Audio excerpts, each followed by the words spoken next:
Yeah, hello to the last episode of the CRMKonvos in 2025. Today, I have the honor of talking to Priscilla McKinney of Little Bird Marketing, or Mama Bird of Little Bird Marketing, as she refers to herself. And she's also the creator of what she calls the SOAR framework, which SOAR standing for sustainable, organized, accountable, and repeatable. Sorry, didn't have enough coffee yet. Which is therefore building predictable revenue growth streams through smarter go-to-market approaches and the related execution, basically. Besides that, she is an avid podcaster, as she'll prove today again. And well, one claim of fame is cutting through busy marketing. So she, from what I perceive, she hates it. But what she wants is to push teams to align sales and marketing so that the pipeline moves predictably and trustworthy. So that needs a clear audience, it needs disciplined content strategy, or rigor, of course. Make a plan and then walk it, execute it. Now, talking about today's topic, the CRO and CMO relationship, this sometimes feels like, well, less harmonic than it could be. And well, Priscilla is here to bring the playbook, the honesty, and the ability to get us understand using, well, vivid analogies and kind words, good words actually, and lots of knowledge. So what did I forget after you are probably blushing now? Exactly. This gal sounds amazing. I want to talk to her. No, I'm so happy to lead this team of creatives, but toward revenue-minded ends. And I think that is unique in the space. Sometimes people hire marketing companies to do the marketing, but it's the marketing companies that need to actually work with the revenue team in order to really move the business forward. And that is my mindset. You're right. I hate busy marketing work. Why? I am not a nonprofit. You are not a nonprofit. My clients are not a nonprofit entity. We're here to make money. We shouldn't be embarrassed or ashamed about that. We need to put it at the forefront of what we're doing and make sure that we are being good stewards of the time and the resources that everybody gives us in order to generate more revenue. That is as simple as it is. And I don't know why that eludes so many marketers. But did I just hear that I can't outsource my marketing to someone? Bummer. I need to do that myself. I need to take accountability for it? Really? Yeah, exactly. Now, feel free to outsource it to Little Bird Marketing, but we'll ask you a lot of pointed questions and we'll make sure everybody's collaborating and we'll get on the same page. And that's, yeah, it's funny. We laugh about that, but so many people do want to just kind of wash their hands of it and hand it to someone else to do. But that is not a good way forward. It does not end well. Why do they want to do that? Well, because frankly, it's hard. And also, I would say that while, like, in America, we suffer from a genuine Protestant work ethic, people are not afraid of working hard, but we also have a weird aversion to talking about money. I don't quite understand it because we are really completely ate up about it. I mean, we are money hungry culture, right? Yeah, And so I find it interesting that when you pull a layer back for a minute, it's actually hard for people to talk about numbers. It's hard for them to talk. They have money concept problems.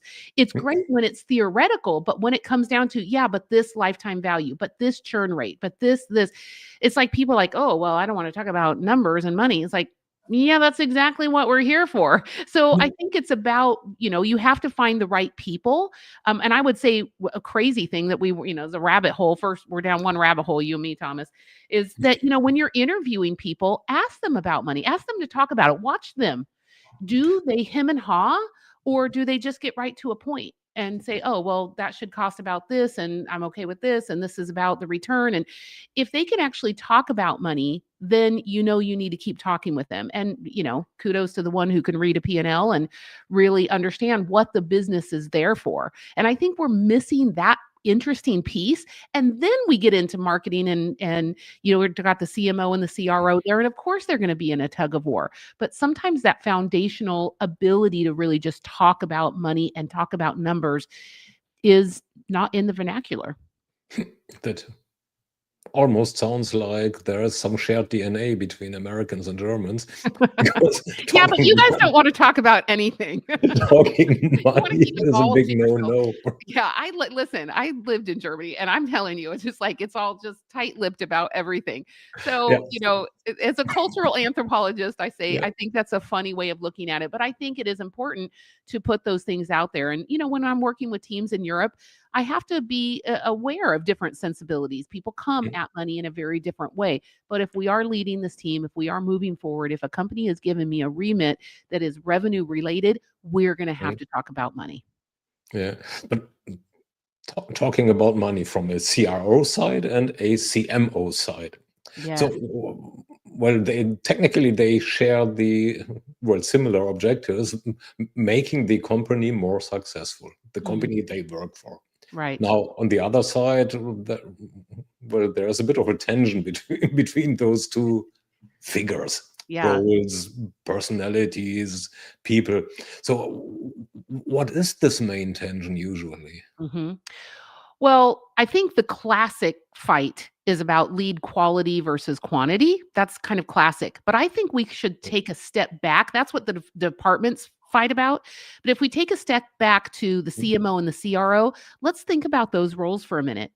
Typically, in an enterprise situation, the CMO's bonus is tied to what? Certain brand trackers or maybe KPIs, certain kinds of marketing moves. And then the CRO's bonuses are tied to actual revenue.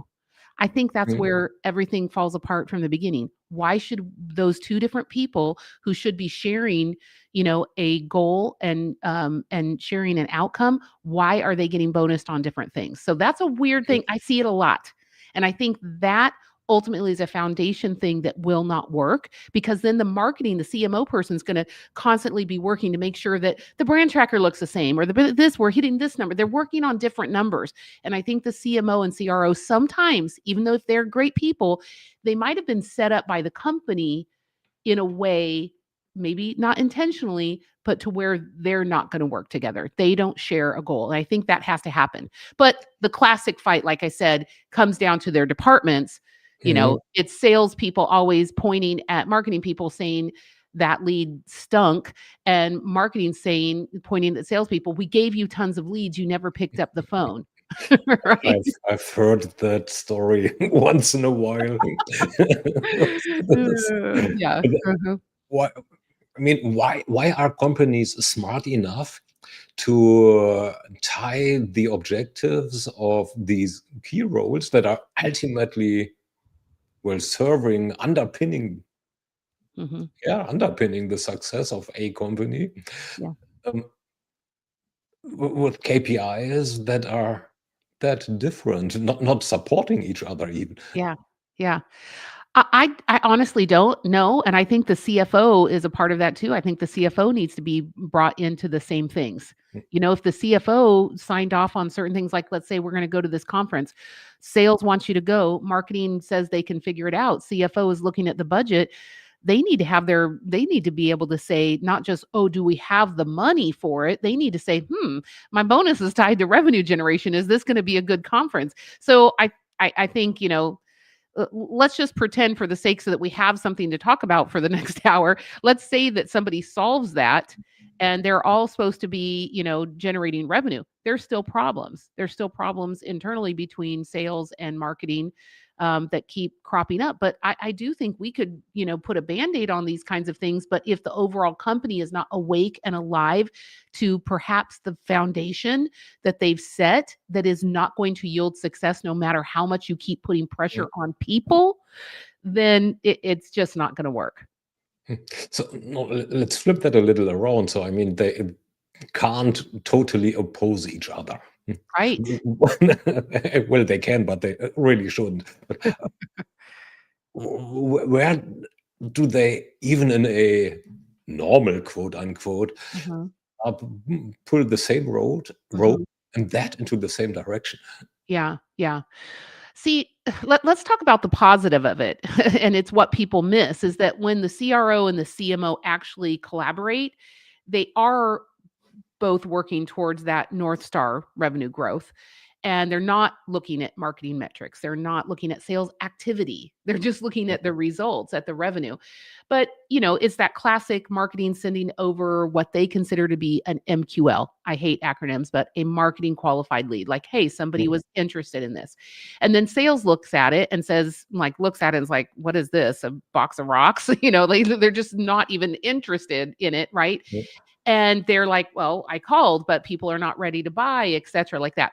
So I think that when you see where the tension comes right in the very beginning, mm, that's when we need to attack it and say, but if marketing thought that that was a marketing qualified lead, then instead of getting more of them in order to try mm, and solve this problem by, a numbers game, why don't we all get back in the room and talk about what would a marketing qualified lead look like? What does it mean to have someone who showed mm, interest and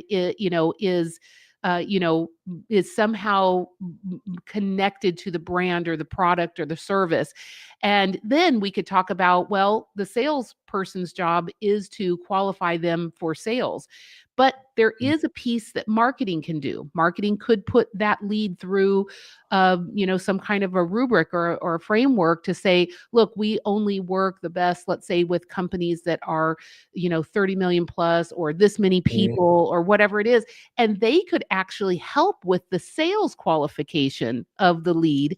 And so if marketing took more of the MQL and SQL approach and brought something mm, better to the salesperson, then we would begin to fix this issue. But the problem is there's a lot of yelling back and forth and not a mm, lot of coming back into the room and saying, hey guys, let's start over. What does a really ideal client look like to you? mm. So now that brings me actually to a gig that starts the week after next for me. So on January, no, well, on January 5, it's about streamlining a sales process for let's say it's a professional services company with some product.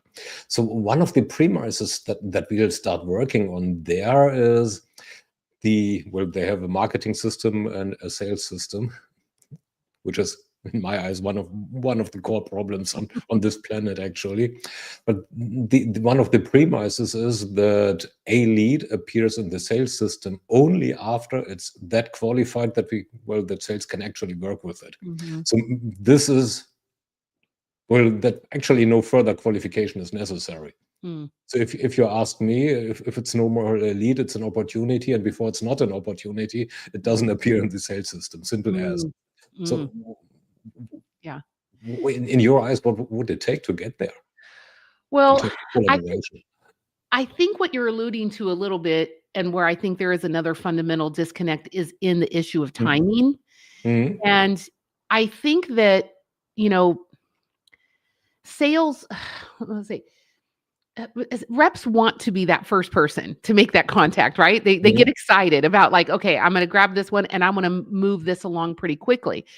But if there hasn't been conversation before, marketing has maybe not been thinking about the timing.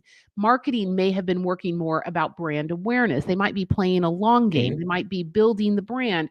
They're mm, creating nurturing sequences and they're thinking about, oh, how can I, provide this person with some thought leadership? But sales wants the deal to close now.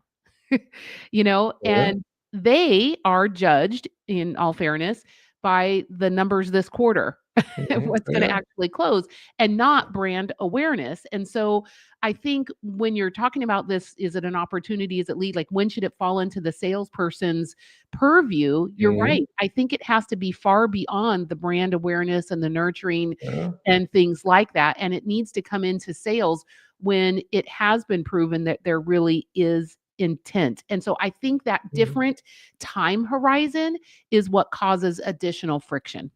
Is it only a time horizon or also, let's say, a chasm that is defined by or established by well the various metrics they work on? So if you're saying, okay, I marketing work on brand awareness, Mhm. Yeah, I'm bringing in someone who may or may not have some interest. They clicked on our website, they downloaded their document, and hey, sales guy, now it's yours.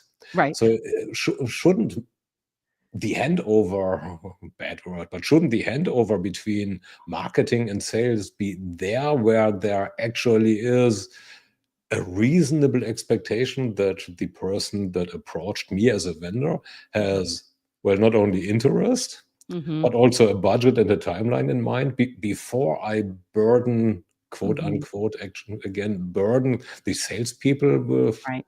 Right.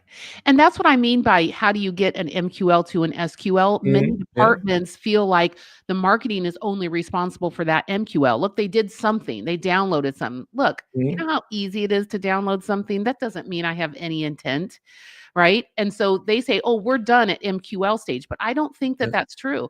I think that it is the marketing department's purview to also be involved in the SQL, in actually Mhm. testing to whether see if this is a sales qualified lead or not. And I believe it only goes to sales. Like I believe that's what you're saying. When it Mhm. actually becomes becomes a true lead when both the MQL and the SQL has been fulfilled.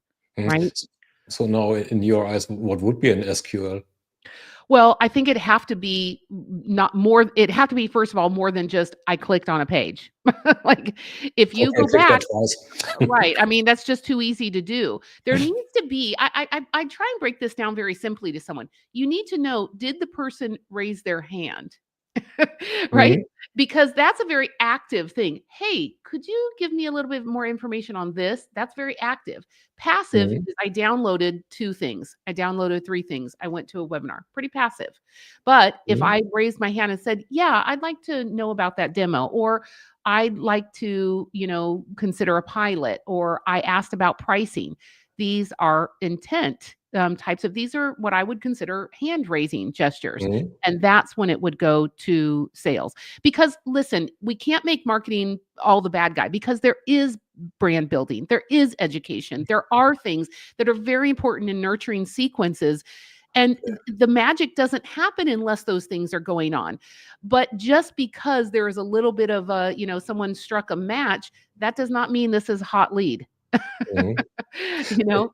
Mhm. So now a while ago, I worked for a company that abandoned the departments marketing and sales and created a joint department called customer engagement. Mm. Is that a good way out? It's hard for me to say blanket what is good for Mm. teams across the board. I think it has a lot to do with who you have on the team, maybe what the mix of their skills are. It also depends a little bit on the size Mm. because when you are, even when I work with companies that are about 20 million, they still might only have one person in marketing, right? And Mm. having that person siloed in marketing is about the dumbest idea you could have. They absolutely need to be embedded with the salespeople. How are they gonna hear how that thing closes, right? Like, they need to know, they need to be involved in the celebration, the success of what Mm. happened to understand it. And so, yes, I think that idea of, bringing them together is important. Should it be all one department? I'm not sure because I will say I'm a little bit wary of having a lot of the salespeople whose job it is to, dial for dollars. This is me making the gesture with the phone, which none of us have a phone like this anymore. Just imagine I'm holding a banana. So Mm. let's talk in the banana. I don't want to bother them. They're our money makers. I want to do Mm. nothing but support them. So I don't know if I want to bring them into customer enablement if it's going to mean meetings that could have been an email. Right? So that's Mm. what I would be thinking. Now, if it could be dynamic and that time well worth it, I would absolutely bring them together. Even if they're Mm. not completely brought together, I think there should be some kind of meeting where they do get together. Maybe they don't kind of sit in a same department together, but there needs to be something on a very regular basis where they are able to very freely talk Mm. back and forth about what is happening. What is going on with the buyer's journey? Is the journey getting too long? Do they not have enough education or information by the time they get to the salesperson? Like, what are the nuances? Because nobody likes feast or famine. And marketing does want their campaigns to provide something very steady, and sales, good God, they want a reliable flow of opportunities. They want to say, "Hey, I'm ready to dial. I'm in the mood to really do it. Who am I supposed to call first?" They need to be able to have tools in front of them to prioritize who's next and have the largest likelihood at the top of that list of sales. So Mhm. bringing them together, to answer your question, could be very smart if that were a dynamic meeting. But I would hate to see people bringing them back together, but without fixing the fundamental issue of really understanding, how does this company make money? How do we go forward?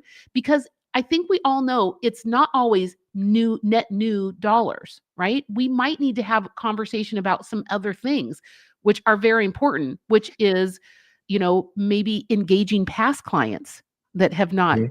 been, there's a gold mine in so many people's CRM, right? Yeah. So are we talking about that? Are we talking about maybe raising the prices? Are we getting close? Are we talking back and forth with about, oh my gosh, this was a no-brainer. People did it. Wait a minute, are we priced too low? That talking about that kind of stuff. And the big, big, big, big, big one that I would love to have sales and marketing talking about more is churn. You might be able to get them through marketing and force them into sales, and it happened to be a moment Mhm. they got them in. But if they leave after that first term and they're gone, they were not ideal, and we are killing ourselves. So even if those metrics flow correctly, MQL, SQL sold, are we keeping them? Why not talking about net retention Yes. Yes. instead of churn? Yeah. Yeah, net retention. Okay, let's make it positive. And I mean, people there might be some customers deflecting as long as the other ones make good for that, and Yeah. plus, then Mhm. might be that I'm, quote unquote, again, losing the right customers. Right, right. Yeah, and I think that just needs to be an open dialogue about that. Even as small as my company is, at the end of the year, we go through and look at every client that churned out, and we have a meeting and we discuss it. Who was on this account? What happened? Sometimes, oh, it got bought out. Well, they came to us because they wanted to be bought out. Okay, well, we all won. We did Mhm. the thing they asked us. It's not always negative, Mhm. but then we have to ask the question, why didn't we book the client who bought them? So Mhm. we have Yeah. to answer for that, right? And I think it's about allowing people to have a place to talk about why customers left, is really important because that will sharpen the sales process. Now, somewhere at this place, SOAR comes into the Mm, picture. mhm. How does this framework or your framework relate to this this Right, problem that you just right. mentioned? Okay. Well, first of all, I'll say anybody can crib this from me. You do not need to ever work with Little Bird Marketing. I'm going to give you a framework that I think would help you at least come back to your marketing and say what's going on here. Like if Mhm. something is wrong, just ask yourself these questions, but ask them in this order. I do see often people out there doing right marketing actions, but they're doing them in the wrong order and it is causing problems. Okay? Mhm. So the framework is very simple. S stands for strategy, O stands for organization, A stands for accountability, R stands for repeatability. So when we start at first, we get strategy. And this is a key part of what we're talking about, Thomas. Strategy doesn't mean the marketing department goes off and creates a strategy. Strategy means we bring the people, all of the stakeholders to this goal in the Mhm. room and we talk about it. Because too often salespeople get left out of that strategy meeting and they are the people talking with the ideal customer all day long. And we need to hear, what does this person say? In fact, one of the first questions I ask is, hey, when you were talking with like the last great client of yours, like it was just an ideal sell, it was a perfect product market fit, they're happy with the service, they're staying on. Go back to that moment and remember when you were on the phone and they said, oh, what came out of their mouth next? What was the thing that was just eating this person alive?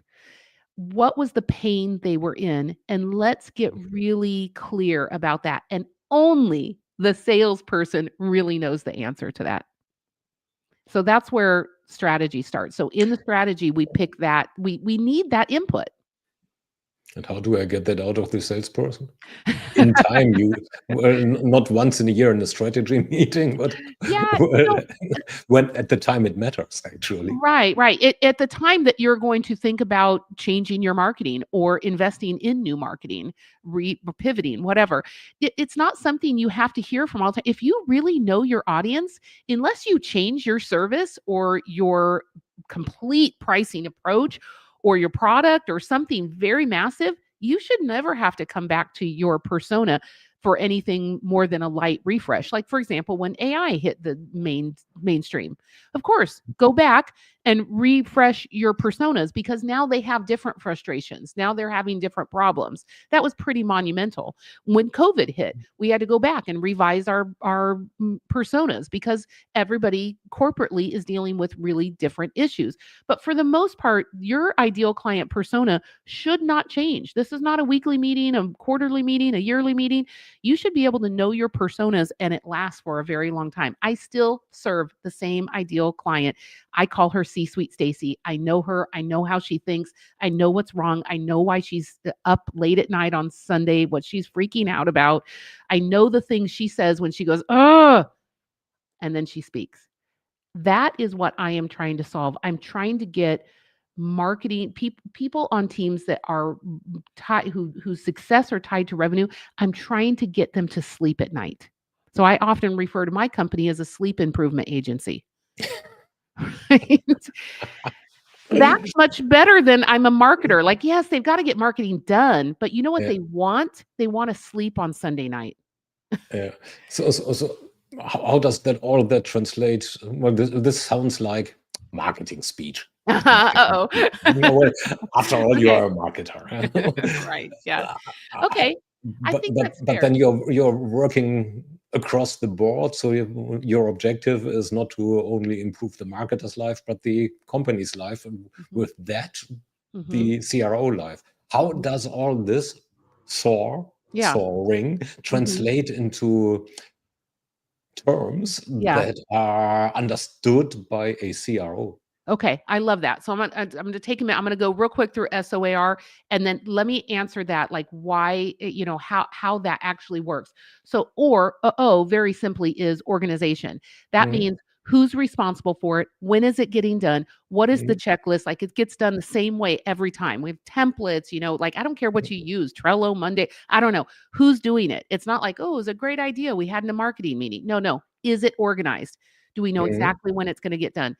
A is accountability because 3 minutes or 3 months after the meeting, somebody says, "Oh, I have a great idea. Let's go to such and such conference. Everybody's going to it." And you're just like, "Oh my god." And so we go back and we say, "Does it hold in alignment with our strategy, our S?" mhm, O, can we organize it? And organizing means not just can I write the checklist and get it done and assign it to somebody, but does that person I assigned it to have the time? Do they have the bandwidth? Like, do we have the mhm, resources? And so in the A portion, what I'm really doing is giving companies a permission slip to say no to some marketing things. It doesn't fit mhm. our strategy. It does not, we can't seem to organize it. Then accountable, we're not doing it. And so we say no to it so that we can focus on better things. And then the R is repeatability, which is what did we try to measure? And if we want to double down on something that was really great that we did, how can we?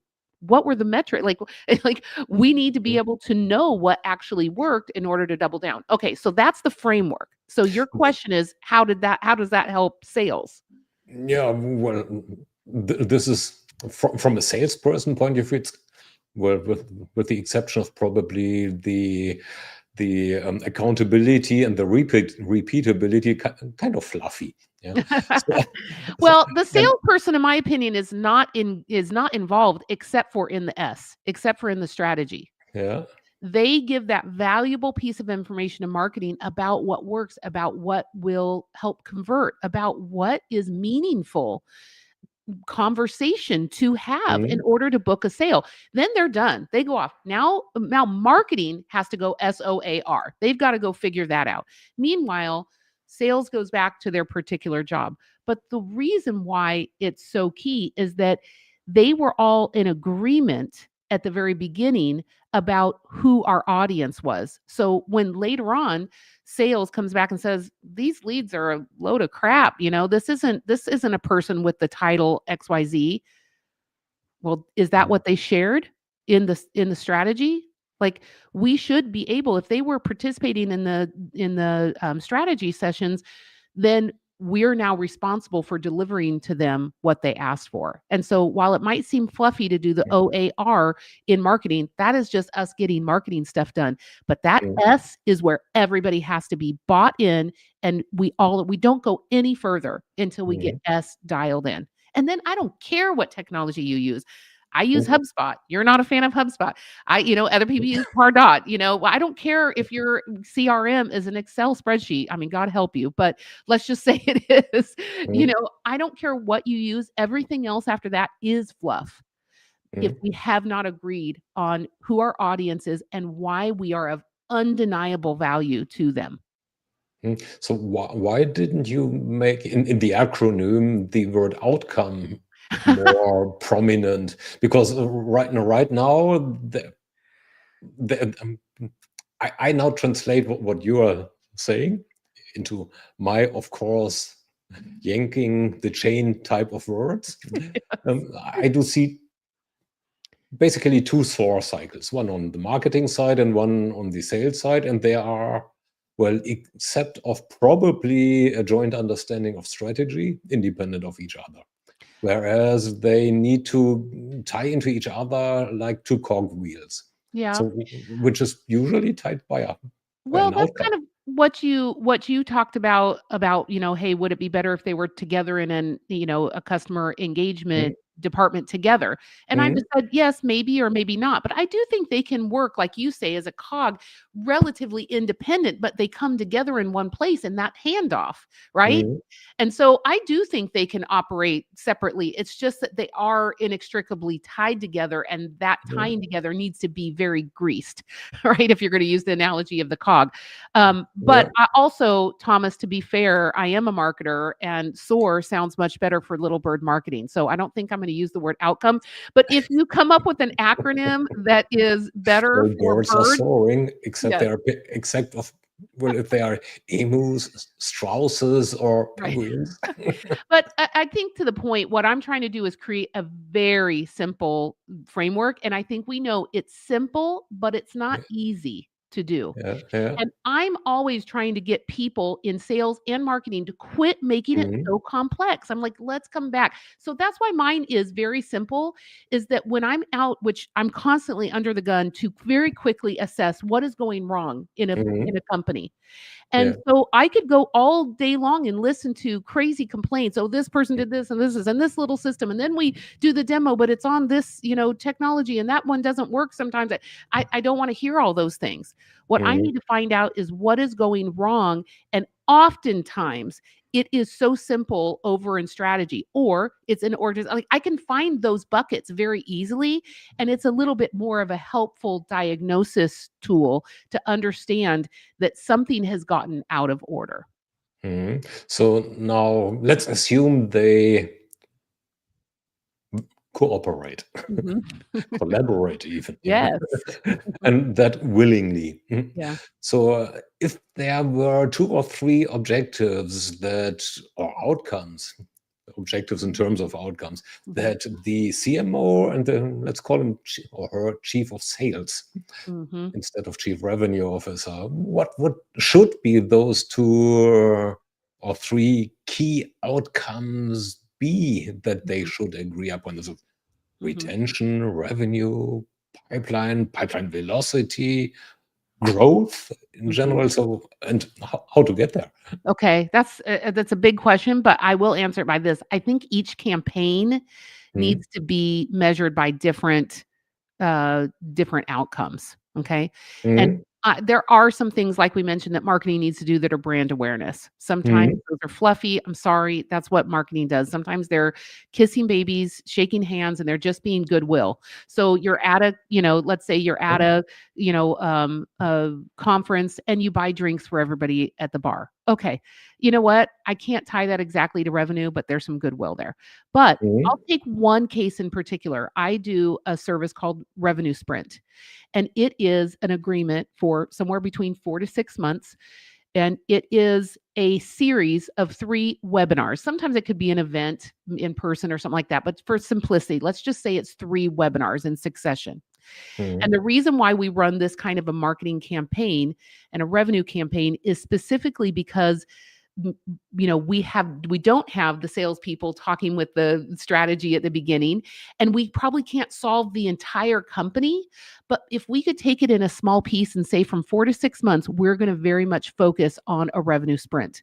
We're going to find one thing, the core uh, offering that our company does, and we're going to not stop talking about it. Because marketers get kind of tired of talking about the same thing. Salespeople get tired of selling the same thing. So they go off message.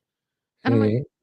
wait, what just happened? Like our ideal client is maybe not in the market right in that moment. We need to be consistent over those 6 months so that Mhm. that is, talking with people and getting that buying cycle done. So oftentimes as outside marketing company, we come in and we look at particular campaigns and say, you know what, we might not be able to make everything right in the entire company, but we could make everything right in this moment in this campaign. So let's all agree on a smaller level to this campaign.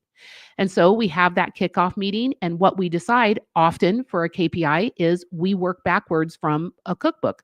It's so simple. It's not rocket science, right? So I say No. to the salespeople, what's the ultimate revenue number you need in 6 months? Okay, what is that? Okay, what's the average ticket of a deal? Okay, what's that? Okay, now let's look at your dashboard. What's your from sales qualified lead to actual conversion? What's your rate?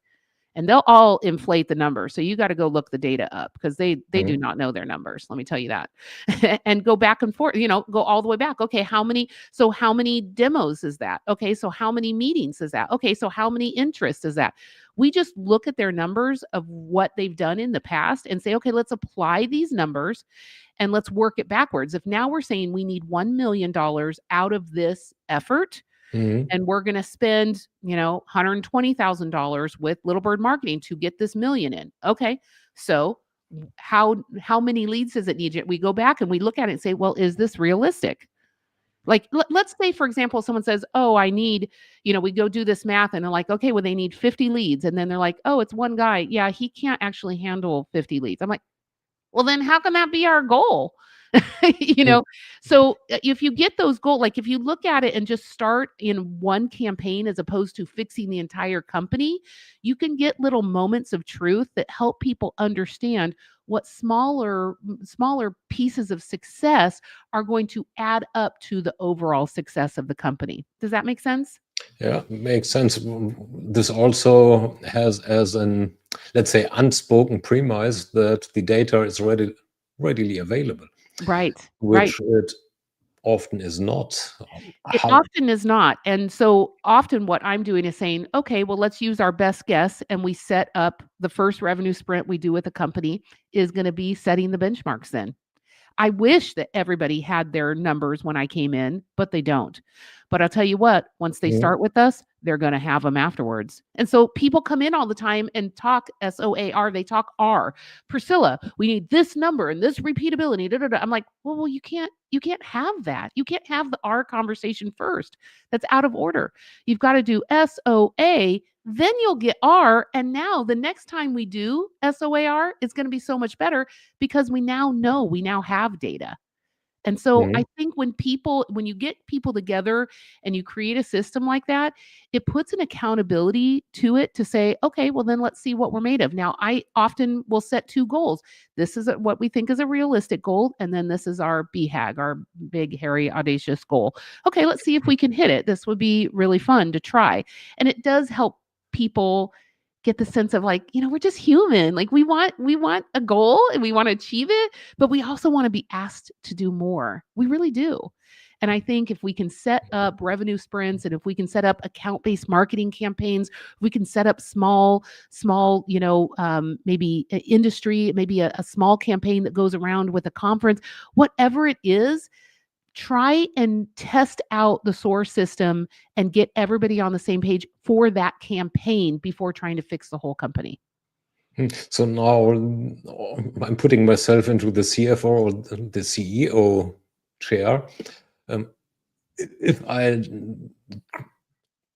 perceive a problem, or there is a problem apparently, if I want to set up a revenue sprint because there's lack of revenue, and the first of those 2.5-year sprints is about establishing a baseline, then I probably get a shiver and an attack of anxiousness because heck, I have at least half a year, if not more, let's make it 3/4 of a year, of flying blind, where my stakeholders, my owners who are sitting in my back and are pushing me want results now.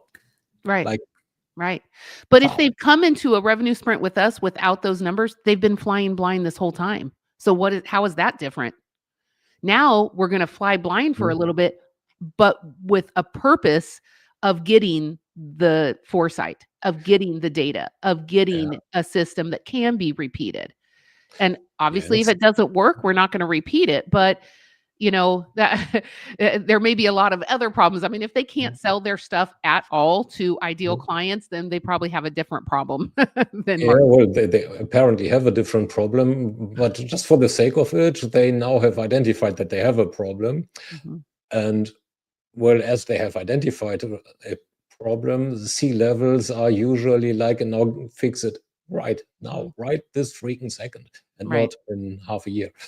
Well, and that's kind of an interesting approach. I mean, we talked about a particular thing, a revenue sprint in a succession of 3 events. You're going to learn something the first time that improves the second one. The second one is going to improve the third one. That's just, it is a continual improvement. And to that end, that's why there's actual debriefs fit in to, the overall structure, because people need to be able to say what worked, what didn't work, and they need to have the space to be honest about that. Okay, so now the whole thing is also about budget allocation, which is something that people, let's say, compete for not that subtly all the time. Right. So in this situation that we are just put ourselves into, so we have identified a challenge and we can't solve it right now. How shall I, chief of sales, and you, chief of marketing, work together also in terms of budget to solve this fast? Because I Okay. mean, the next budget cycle, there probably might not be any budget at all, at least not in this company. Boy, this company is really doing poorly. But okay. So, I wrote a book about collaboration. It's called Collaboration is the New Competition. And I've got to say, the biggest thing I dispel is that people think that when they're working next to somebody that they're collaborating. That is just geography. That means you're close to somebody, and congratulations, you accomplished geography. But, before we're talking about shared metrics or unified org charts or moving this department over to this one, we really need to get crystal clear about what collaboration requires. So it's not working in the same building, in the same department. It demands 3 things fundamentally. And I explain this in my book, but I am telling you, this is very core. Everybody involved in the collaboration has to have something to win and something to lose, right? So in the case of the CMO and CRO, or if they do this, are they going to lose the budget for next year? Or, the CMO, they don't have anything to lose because if their stuff's not tied to revenue, right? So we've got to ask, if we do this together, we both have to have something to lose and something to win, or it will not work. Yeah, and it better be the same thing. And that's why I'm saying Because, it should be the same thing. I can easily set this up in a way that I win and you lose. Yeah, Or right. the other way around. And that's what we're saying. If the CEO is like, asking, well, how do I get everybody to work together? Okay, well, then you have to address that, because if you've set it up inequitably, they are never going to collaborate. I don't care. I'm a cultural anthropologist. Humans are not going to do that, right? Well, my revenue is closer to my ego than yours.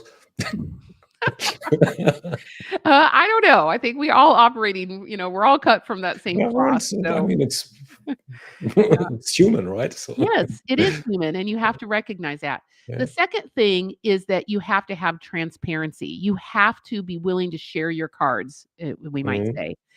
And the CMO and the CRO, if they are at odds, they're not going to share those cards. And maybe the CFO is holding back. Maybe the CEO is holding back. Maybe the company is very profitable, but they're putting it somewhere else. Maybe they're not sharing those profits the way you think they are. Who knows? But Well, you the need CEO wants a bonus too. yeah, exactly. So it's not that we can't have some things that are private, but the second piece of collaboration is that people need to be willing to show their cards. For example, the Mhm. CRO needs to be able to come in and say, "You know what? My team B, they have taken your leads. They've done nothing with it. I'm really sorry. We were a bust because I found out that these leads were sitting somewhere and they were never worked." Okay. Mhm. Okay, we need to be able to say that and understand what's going on, right? And then the last thing is you have to have people who are motivated to win, not just win for themselves, but win for the whole team. But people say, "Oh, I love, working for the team." No, you also can't just be for someone else's good. That is not right. That is not possible.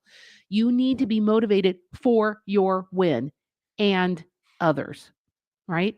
So if all 3 of those things are not met, you are not collaborating. And so that's where I think the CEO, CFO, whoever it is who's in charge of that budget allocation, they need to really think that through. If I'm going to ask them to collaborate to meet this goal, this is a joint goal, then have I set these 3 things up so that the framework is true, that they are not just sitting in the same room together and accomplishing geography. Are they truly collaborating? So now this sounds an awful lot like I'm a fan of pyramids. So what back in the day that was a QA department, by the way, I had the maybe not so smart idea of saying, okay, here's my budget. This is the test budget for the next release. So you are responsible for some parts of this or the quality assurance, the quality management of some parts of this release, which entails some budget. Mhm. Well, you need testers, right? It doesn't test it by itself. So now for this part, you got this budget. The overall quality needs to be high, and you are charged with, well, if there's a problem there, you help each other out, which Mhm. guess how that worked. Not well, not if they were not incented in the same ways. And also when you say that this needs to go well, how specific? What do you mean by when it's done and done well? Right? So Mhm, what are those measurements? Because mhm, if I were involved in something like that, I wouldn't necessarily need to have the lion's share of the budget allocation, as long as when I used my portion, I would get the same rewards as everybody else got. I don't want the rewards measured out by how much mhm. budget I got, because all you're doing is rewarding me to spend more budget. No, no, no. So So yeah, well, the KPI, of course, was the overall quality of the system, not the well, not yours nor mine. Or well, mine overall, yes, but not the various quality managers areas. So it was the mhm, overall quality. That right. was and their bonuses were tied to that. Yeah. Well, and I think that's a great start. If all of the leaders' bonuses are tied to the same numbers, Mhm, suddenly that turf war over who gets credit is over, mhm, right? But is that clear? Because I think that would solve it. And there needs to be something else. It's like, and if this goes well, what else might you get? How else might what's a future reward? Not just a reward for this, mhm. for this measurement, but I would think that would solve it. No, I did partly. What happened, of course, was that some of the quality managers put an excessive amount into, well, well, used an excessive amount of their budget Mhm. Yeah. with limited results, and then needed help. Right, right.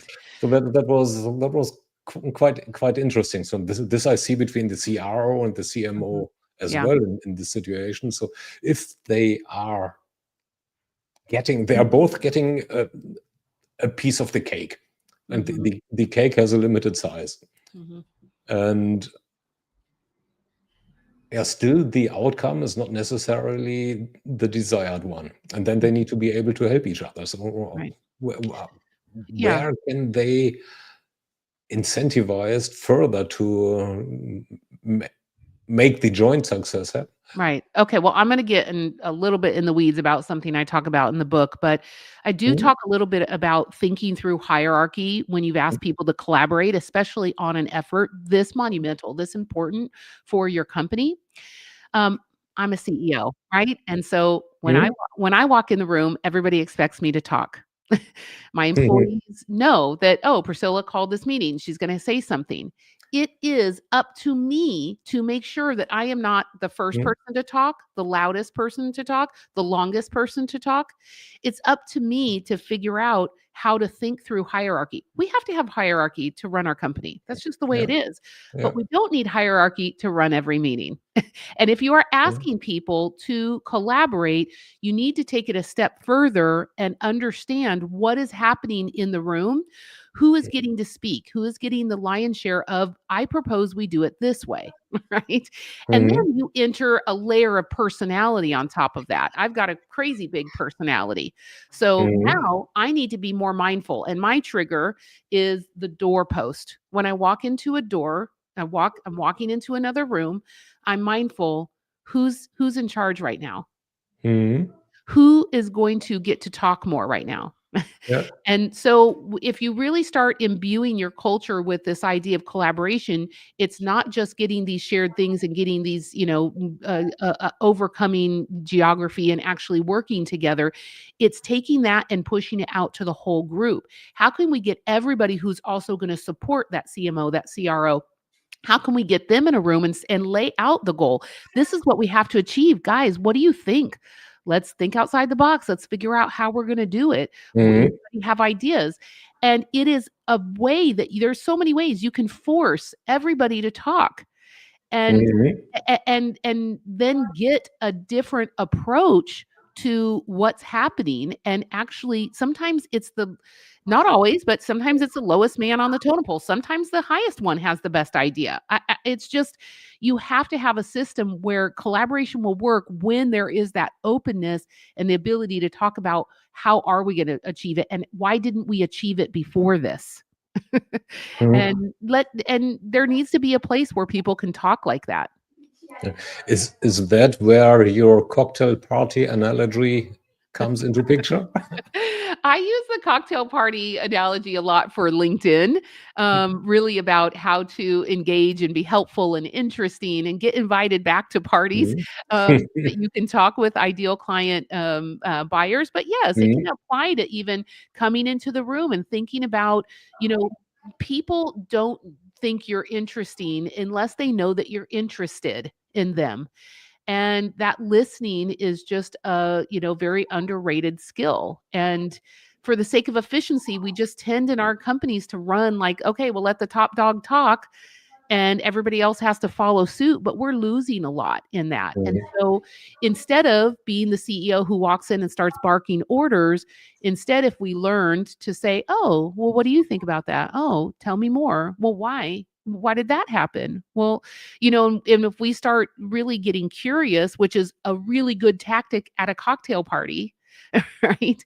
People think they'll walk away. If you said nothing about yourself and all you did was ask about them, they'll walk away from that conversation and be like, "Oh my gosh, she's amazing. You don't know anything about me. All I did was ask you about you."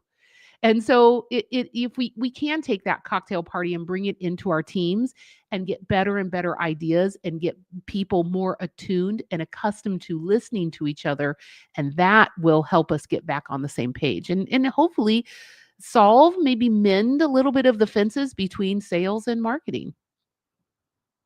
Mhm. Okay, so now conscious of your time as we are approaching the hour and you have a follow-up, let's get into what I call the famous last words usually as a termination of the session. So if I'm looking at the CRO and the CMO, they are usually they are hiding behind a facade. And well, they have some veneer, some corporate veneer, so battle scars or whatever they they Right. are. And what prevents them from showing up as authentic humans, and what would you suggest them doing to appear as human, authentic, not humantic augments, as authentic humans, so that they understand each other Right. well enough to be able to work together and not against each other?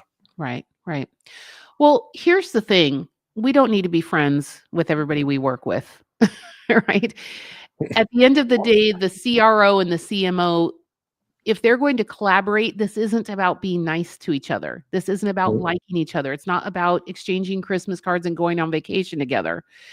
It's about recognizing that when you truly collaborate, you create bigger wins for yourself and other people. So if you mm, can go into it being just purely selfish, that's okay too. It will mm, work. And you can set your whatever weird personality aside, or your, fake needs, or whatever it is that's, blocking you in this moment, and you can stop fighting over pieces of that cake, right? Because mm. you have instead made a conscious decision that we're going to just bake a bigger cake. So So that basically it's about understanding each other's needs then. yeah. And I think it's about being okay that you're selfish. Look, Mm, I'm a fractional CMO. I want a big bonus. That's okay. mm, I want to go in the room and say that, guys, let's make a lot of money. This is going to mm, be awesome, right? Now, maybe that's not awesome to the person in the room who knows that every time they keep making money for the leader never acknowledges them. That's a mm, problem, right? mm, But if you can get this thing of it's not a win-lose situation, the CMO wins, the CRO, if you can get out of that battle and say we all can win. In fact, mm, I could win, you could win, the financial officer could win, and this new intern could win, and then all of a sudden it becomes expansive. It's a different mm. mindset. And I don't Okay. think you need to like each other to do it. No, you just need to pull up the same rope Mhm. and pull it into the same direction. That's Right. that's probably the key about that. Right. I Okay. will say also, collaboration is what I wrote about, but it is not always the way to do things. So people kind of get that wrong sometimes. I think, oh, you wrote the book about collaboration, and so you must love it all the time. No, I wrote it because it doesn't work all the time. It works sometimes. And what I'm trying to give people is the tool to understand when to use it and when not to. Because if you are working with people who will not do those three things, agree to have something to win and something to lose, agree to show their cards, and agree to have a win, like an energy, a moxie, a something, like they are driven to win, like for everybody. If they don't do those three things, I am not collaborating with them. I'm going to go back to a traditional approach, use my hierarchy, and get this shit done. Right. Mhm, So I don't think collaboration is always the way. And when it comes to the CMO and CRO, if you want to create a very healthy, system that's around a hierarchy that's driven towards sales and very good, clear, shared goals, I think it would work. mhm, Right. okay. So, don't do collaboration for collaboration's sake. But if you are working at a company that will not do that, and it is, you know, it's problematic, maybe it's not the company for you anymore. Okay. These are probably great famous last words. Not cut the probably. That was a mic drop, but I love my mic, so I'm not going to drop it. Yeah, that's far too nice to drop it. So, and I know it because I have the little sibling, I think. Which, but anyways, thanks for your time and your insight, Mhm. Priscilla. Merry Christmas Thank and you. Happy New Year to you and the audience, which we didn't totally scare away, apparently. There have been no comments, but a couple of reactions here. And yeah, to the audience, thanks for being here the whole year and particularly this session. And let's look forward to the first one next year when we are talking to John Reed, which is always it's always fun.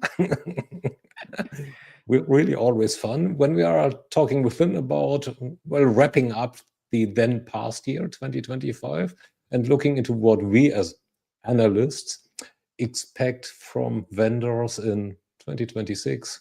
or not so much. But that'll be fun as well. Mhm. So thanks, Priscilla. Thank Let's you go. so much for having me, Thomas. I had a great time talking Yeah, it was a shop blast. with you. It was a blast. So let's go backstage.